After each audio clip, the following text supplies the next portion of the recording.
मुअज़्ज़िज़ नाज़रीन, अस्सलामु अलैकुम नाज़रीन, आपके साथ इंतहाई अहम ब्रेकिंग न्यूज़ शेयर करते चले। महकमा मौसमियात ने आखिरकार पाकिस्तान में शदीद बारिशों की पेश गोई जारी कर दी। नाज़रीन ग्रामी, आज कौन से इलाकों में बारिशें होने वाली हैं, आइए आपको मुकम्मल तफसील से आगाह करते हैं। मगर उससे कबल इस वीडियो को लाइक करके चैनल को सब्सक्राइब और इसके साथ बेल नोटिफिकेशन को ऑन कर दें। इस तरह की खबरों का नोटिफिकेशन मिले, आप रहें बाखबर।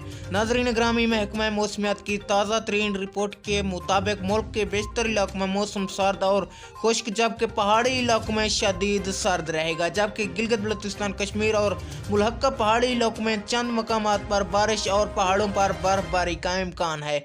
नाज़रीन ग्रामी, बात की जाए पंजाब, खैबर पख्तूनख्वा के मैदानी इलाकों और बलाई सिंध में शदीद धुंध छाए रहने की तवक्को है। इसके अलावा सिंध के कुछ बाज़ इलाकों में बारिश की तवक्को की जा सकती है।